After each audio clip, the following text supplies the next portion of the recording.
Raymond کے منہ سے چیخ نکلی اور پسٹل کی تڑتڑاہٹ کی تیز آواز میں گم ہو گئی تھی۔ ریمنڈ ختم ہو چکا تھا۔ ٹائیگر نے مشین پسٹل جیب میں رکھا اور مڑ کر بیرونی دروازے کی طرف بڑھ گیا۔ اس نے دروازہ کھولا اور باہر آ گیا تھا۔ باہر رابرٹ موجود تھا۔ اس کی لاش رات کو کسی ویران علاقے میں ڈال دینا۔ ٹائیگر نے رابرٹ سے کہا۔ یس سر۔ رابرٹ نے مؤدبانہ لہجے میں کہا تو ٹائیگر تیز تیز قدم اٹھاتا ہوا اپنی کار کی جانب بڑھ گیا تھا۔ اب وہ رابس کے پاس جا رہا تھا۔ رابس اس کا خاص گہرا دوست تھا، اس لیے ٹائیگر کو یقین تھا کہ اسے ہلاک کیے بغیر اسے اصل حقیقت بہرحال اگلوا لے گا۔ عمران کار کی ڈرائیونگ سیٹ پر بیٹھا جوانا کا انتظار کر رہا تھا۔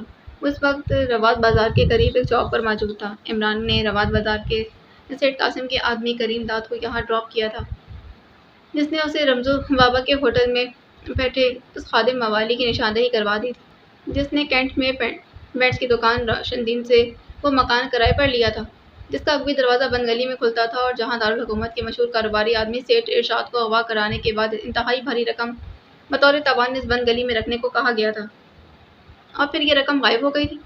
عمران باقاعدہ پولیس کے انداز میں انکوائری کرنے کے بعد اس نتیجے پر پہنچا کہ خادم موالی جو عام سا غنڈہ اور مقامی بدماش ہے، اس نے اغوا برائے تاوان کے مجرموں کو صرف وہ مکان دلانے میں کردار ادا کیا ہے۔ اس کا براہ راست اس واردات سے کوئی تعلق نہ تھا اور وہ اس طرح کے کھلے عام نہ پھر رہا ہوتا، کیونکہ یہ واردات ابھی چند روز پہلے ہوئی تھی اور پولیس ظاہر ہے کہ اس سلسلے میں اپنے طور پر تو کام کر رہی ہوگی، لیکن عمران کے نقطۂ نظر سے خادم موالی کے ذریعے اصل مجرموں کا سراغ لگایا جا سکتا تھا، اس لیے وہ خادم موالی کو رانا ہاؤس لے جانا چاہتا تھا۔ اس لیے اس نے فون کر کے جوانا کو کال کیا اور اب وہ کار میں بیٹھا جوانا کی آمد کا انتظار کر رہا تھا۔ تھوڑی دیر بعد اسے دور سے جوانا کی بحری جہاز جیسی لمبی چوڑی کار تیز رفتاری سے چوک کی طرف آتی دکھائی دی تو وہ کار کا دروازہ کھول کر نیچے اتر آیا تھا۔ اس نے ہاتھ سر سے اوپر لہرائے تو جوانا کی کار کا رخ بدل گیا اور چند لمحوں کے بعد وہ عمران کی کار کے قریب آ کر رک گئی۔ اس کے ساتھ ہی جوانا تیزی سے نیچے اترا اور اس نے عمران کو سلام کیا تھا۔ جوانا، کار لے کر میرے پیچھے آؤ، ہم نے ایک آدمی کو اٹھا کر رانا ہاؤس واپس لے جانا ہے۔ عمران نے کہا۔ یس ماسٹر۔ جوانا نے اس بات میں سر ہلاتے کہا تو عمران کار کی ڈرائیونگ سیٹ پر بیٹھ گیا اور اس نے کار آگے بڑھا دی تھی۔ جوانا کی کار اس کے عقب میں آ رہی تھی اور پھر تھوڑی ہی دیر بعد عمران نے اس جگہ پہنچ کر کار روک دی تھی جہاں اس نے پہلے کریم داد کے ساتھ روکی تھی۔ جوانا کی کار تعاقب میں رک گئی تھی اور پھر تھوڑی ہی دیر بعد عمران نیچے اترا اور اس نے کار لاک کر دی تھی تو جوانا بھی نیچے اتر آیا اور اس نے بھی کار لاک کر دی تھی۔ آؤ، عمران نے کہا اور پھر اس کے ساتھ ہی آگے بڑھنے لگا تھا جہاں رمزو بابا کا ہوٹل تھا۔ جوانا اس کے عقب میں آ رہا تھا۔ وہاں سے گزرنے والے لوگ بڑے حیرت سے اور خوفزدہ انداز میں جوانا کو دیکھ رہے تھے۔ تھوڑی دیر بعد عمران رمزو بابا کے ہوٹل پہنچ گیا، لیکن وہاں خادم موالی موجود نہیں تھا۔ عمران سیڑھیاں چڑھ کر ہوٹل میں داخل ہوا۔ اس کے پیچھے جوانا بھی تھا۔ وہ ہوٹل میں ان دونوں کو دیکھ کر یکلخت خاموشی چھا گئی، کیونکہ عمران کا لباس اور اس کی شخصیت ایسی تھی کہ اس جیسے ہوٹل میں اس کا آنا لوگوں کے لیے واقعی عجوبہ تھا، اور اس کے پیچھے دیو جیسا جوانا تھا جو واقعی عجوبے سے بڑھ کر کوئی چیز تھا۔ کاؤنٹر پر ایک پہلوان نما آدمی موجود تھا جس کی نظریں ان دونوں پر مقناطیس کی طرح چپکی ہوئی تھیں۔ اس کے چہرے پر بھی حیرت کے آثار نمایاں تھے۔ تم مالک اس ہوٹل کے؟ عمران نے کاؤنٹر پر پہنچ کر اس پہلوان نما آدمی سے مخاطب ہو کر کہا۔ جی ہاں، رمزو بابا میرے والد ہیں۔ میرا نام رحیمو ہے۔ آپ کون ہیں صاحب، اور کیسے اس چھوٹے سے ہوٹل میں آ گئے؟ اس پہلوان نما آدمی نے بڑے انکسارانہ لہجے میں کہا، لیکن عمران اس کا لہجہ سن کر ہی سمجھ گیا کہ رحیمو اس لہجے میں بات کرنے کا عادی نہیں، بلکہ اس نے بڑی مشکل سے دانستہ یہ انکسارانہ لہجہ اختیار کیا ہے۔ یہاں تھوڑی دیر پہلے ایک آدمی خادم موالی موجود تھا۔ وہ اب کہاں ہوگا؟ اس سے چند معلومات چاہیے جس کا اسے بھاری معاوضہ بھی دیا جائے گا، لیکن وہ نظر نہیں آ رہا، عمران نے کہا تو رحیمو کے چہرے پر مزید حیرت کے تاثرات ابھر آئے تھے۔ کیا آپ کا تعلق پولیس سے ہے جناب؟ رحیمو نے پوچھا۔ نہ پولیس سے اور نہ کسی ایجنسی سے، ہماری پرائیویٹ تنظیم ہے۔ تو میرے سوال کا جواب دیں، عمران نے کہا۔ خادم تو چھوٹا سا آدمی، آپ مجھے خدمت کا موقع دیں، رحیمو نے کہا۔ سنو، جو ماسٹر پوچھ رہے ہیں اس کا جواب دو ورنہ ایک لمحے میں گردن توڑ دوں گا، عمران کے بولنے سے پہلے اس کی سائیڈ میں کھڑے جوانا نے کراتے لہجے میں کہا۔ وہ اٹھ کر تو چلا گیا، جانے کہاں گیا، رحیمو نے ہونٹ چباتے کہا، اور عمران اس کے لہجے اور چہرے پر ابھرنے والے تاثرات سے سمجھ گیا کہ وہ جھوٹ بول رہا۔ سنو رحیمو، ہمیں تم سے یا پھر تمہارے ہوٹل سے کوئی غرض نہیں، لیکن اگر تم نے ہم سے تعاون نہ کیا تو تمہارا انجام بھی عبرتناک ہوگا اور تمہارے ہوٹل کو بھی میزائلوں سے اڑا دیا جائے گا۔ آخری بار کہہ رہا ہوں کہ بتاؤ خادم کہاں ہے، عمران نے انتہائی سرد لہجے میں کہا۔ ماسٹر آپ ایک طرف ہٹ جائیں، یہ ابھی طوطے کی طرح بولنا شروع کرتے۔ رحیمو کے جواب سے پہلے ہی جوانا بولا۔ نہیں، ہمیں اس سے کوئی مطلب نہیں۔ ہاں، اگر اب اس نے جھوٹ بولا تو پھر، عمران نے جواب دیا۔ اس کے ساتھ ہی عمران نے رحیمو کے چہرے پر خوف کے تاثرات ابھرتے دیکھے۔ باقی مجھے نہیں معلوم، کہ وہ اٹھ کر کہاں گیا ہے؟ اگر آپ کہیں تو میں اسے تلاش کروا سکتا ہوں۔ رحیمو نے کہا۔ کہاں تلاش کرواؤ گے؟ کیا وہ گھر گیا ہوگا؟ عمران نے کہا۔ نہیں جناب، گھر تو وہ شاید پچھلی رات کو جاتا ہوگا، ویسے ہی ادھر ادھر گھومتا پھرتا رہا۔ ارے وہ آ گیا، رحیمو نے بات کرتے کرتے چونک کر کہا تو عمران اور جوانا دونوں مڑے تھے۔ پھر عمران اسے پہچان گیا، یہ واقعی خادم موالی تھا، گندے سر اور موٹی گردن کا مالک۔ وہ سیڑھیاں چڑھ کر اوپر آ رہا تھا۔ عمران تیزی سے اس کی طرف بڑھا تھا۔ تمہارا نام خادم ہے اور تم نے کینٹ کے بابو محلے کے کالی بلی کے قریب ایک مکان کسی کو کرائے پر لے کر دیا تھا؟ عمران نے اسے مخاطب ہو کر کہا تو خادم موالی بے اختیار اچھل پڑا۔ اس کی آنکھوں میں خوف اور الجھن کے تاثرات ایک لمحے میں ابھر آئے تھے، لیکن دوسرے ہی لمحے اس نے بے اختیار ہونٹ بھیج لی۔ تم کون ہو اور میں یہاں رہتا ہوں، میرا کسی بابو محلے اور کالی بلی سے کیا تعلق؟ خادم موالی نے جواب دیا تھا، لیکن دوسرے لمحے چٹاخ کی آواز کے ساتھ ہی وہ چیختا ہوا چل کر نیچے فرش پر جا گرا تھا۔ عمران کا بازو بجلی کی تیزی سے گھوما اور چٹاخ کی زوردار آواز کے ساتھ ہی خادم موالی چیختا فرش پر جا گرا تھا۔ نیچے گرتے ہوئے اس نے تڑپ کر اٹھنے کی کوشش کی اور جیسے ہی اٹھا، جوانا نے اسے گردن سے پکڑ کر ہوا میں اٹھا لیا۔ یہ سب کچھ اس قدر اچانک تھا کہ ہوٹل میں موجود افراد کے منہ کھلے کے کھلے رہ گئے۔ اسے لے چلو جوانا، عمران نے جیب سے مشین پسٹل نکالتے کہا تو جوانا نے اپنے ہاتھ کو مخصوص جھٹکا دیا۔ وہ ہوا میں اٹھا ہوا خادم موالی کا جسم یکلا ڈھیلا پڑ گیا اور جوانا نے اسے اپنے کاندھے پر ڈال لیا۔ ہمارا تعلق خفیہ پولیس سے ہے، کوئی مداخلت نہیں کرے گا، اگر کرے گا تو اسے بھی ساتھ لے لیا جائے گا، عمران نے اونچے اور تحکمانہ لہجے میں کہا اور سیڑھیوں کی طرف بڑھا۔ چلو ماسٹر، جوانا نے کہا اور پھر وہ دونوں سیڑھیاں اتر کر نیچے آ گئی اور پھر راستے میں لوگ انہیں حیرت سے دیکھتے رہے، لیکن کسی نے بات نہ کی۔ ظاہر ہے کہ یہ علاقہ غریب اور متوسط طبقے کا تھا اور ایسے لوگ کسی معاملے میں مداخلت کرنے کے عادی بھی نہیں ہوتے، اس لیے وہ رک کر حیرت سے دیکھتے رہے، لیکن بات کسی نے نہیں کی تھی۔ یہ ہوٹل والے پولیس نہ بلائیں ماسٹر، جوانا نے کہا۔ پولیس سے نپٹ لیں گے، ویسے بھی مجھے امید نہیں کہ ہوٹل والے پولیس کو بلائیں گے، ورنہ وہ خود اپنے آپ کو بھی محفوظ نہ سمجھتے ہوں، عمران نے کہا۔ پھر باقی کاروں تک پہنچتے تک انہیں نہ ڈوکا گیا اور نہ ہی پولیس بلائی گئی تھی۔ اسے کار میں ڈال کر رانا ہاؤس لے چلو، میں آ رہا ہوں، عمران نے کہا تو جوانا نے اپنی کار کا لاک کھولا اور پھر اگلی سیٹ میں کا دروازہ کھول کر اس نے خادم موالی کو دونوں سیٹوں کے درمیان موجود کھلی جگہ پر ڈال دیا تھا اور پھر ڈرائیونگ سیٹ پر بیٹھ کر اس نے کار سٹارٹ کی اور پھر تیزی سے آگے بڑھ گیا۔ عمران نے اپنی کار کا لاک کھولا اور پھر ڈرائیونگ سیٹ پر بیٹھ کر وہ بھی رانا ہاؤس کی طرف چل پڑا تھا۔ تھوڑی دیر بعد اس کی کار رانا ہاؤس میں داخل ہو رہی تھی۔ جوانا کی بحری جہاز نما کار سامنے اپنی مخصوص گیراج میں کھڑی نظر آ رہی تھی، جبکہ جوانا برآمدے میں کھڑا نظر آ رہا تھا۔ عمران دانستہ اس کے کچھ دیر بعد روانہ ہوا تھا۔ اس نے اپنی کار بھی ظاہر ہے جوانا کی نسبت آہستہ چلائی تھی، اس لیے وہ خادم موالی کو بلیک روم میں راڈ میں جکڑ کر اطمینان سے کھڑا تھا۔ عمران نے کار پورچ میں روکی تو جوانا تیزی سے آگے بڑھا اور اس نے کار کا دروازہ کھولا تو عمران نیچے اتر آیا تھا۔ راستے میں ہوش تو نہیں آیا اسے؟ خاصا جاندار آدمی دکھائی دے رہا تھا، عمران نے مسکراتے کہا۔ نہیں ماسٹر، میں نے اس کے گلے کی رگ کا جھٹکا دیکھ کر چڑھا دی تھی، اب وہ زندہ تو رہے گا لیکن ہوش اسے اس وقت آئے گا جب اس کی رگ اتاری جائے گی، جوانا نے جواب دیتے کہا۔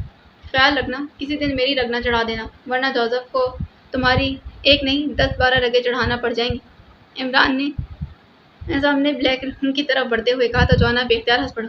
عمران جب بلیک روم میں داخل ہوا تو جوزف اور جوانا بھی اس روم میں آ گئے تھے۔ سامنے کرسی پر راڈ میں جکڑا خادم موالی موجود تھا۔ اس کی رگ اتار دو تاکہ یہ ہوش میں آ سکے، عمران نے جوانا سے کہا اور وہ خود سامنے پڑی کرسی پر بیٹھ گیا تھا۔ یس ماسٹر، جوانا نے کہا اور آگے بڑھ کر اس نے ایک ہاتھ خادم موالی کے سر پر اور دوسرا ہاتھ اس کے گلے پر رکھا تھا اور پھر اس نے دونوں ہاتھوں کو مخصوص انداز میں جھٹکا دیا اور پھر دونوں ہاتھ ہٹا کر واپس آ کر عمران کی کرسی کے پیچھے کھڑا ہو گیا جہاں جوزف پہلے ہی موجود تھا۔ یہ موٹے دماغ کا آدمی ہے جوزف، اسی لیے الماری سے ایک کوڑا نکال لو، عمران نے جوزف سے مخاطب ہو کر کہا۔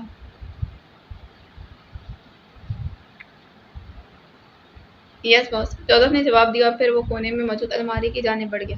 اس نے الماری کھولی اور اس میں سے کوڑا اٹھایا اور پھر اسے بند کر کے بیلٹ سے اٹکا کر اس نے الماری بند کی اور واپس پلٹ آیا۔ اس دوران خادم موالی کے جسم میں ہوش میں آنے کے آثار نمودار ہونے شروع ہو گئے۔ پھر تھوڑی دیر بعد اس نے آنکھیں کھول دیں، چند لمحوں بعد تو ساکت اور بے حس و حرکت بیٹھا رہا۔ پھر اس نے ایک جھٹکے سے اٹھنے کی کوشش کی لیکن راڈز اس کے جسم میں تقریباً پھنسے ہوئے تھے، اس لیے وہ پوری طرح حرکت بھی نہ کر سکا تھا۔ یہ کیا ہے؟ خادم موالی نے ادھر ادھر دیکھتے ہوئے انتہائی حیرت بھرے لہجے میں کہا۔ تمہارا نام خادم موالی؟ عمران نے کہا۔ ہاں مگر کیا مطلب، تم کون ہو؟ کیا تمہارا تعلق پولیس سے ہے؟ لیکن میں نے تو کوئی جرم نہیں کیا، خادم موالی نے ہونٹ چباتے کہا۔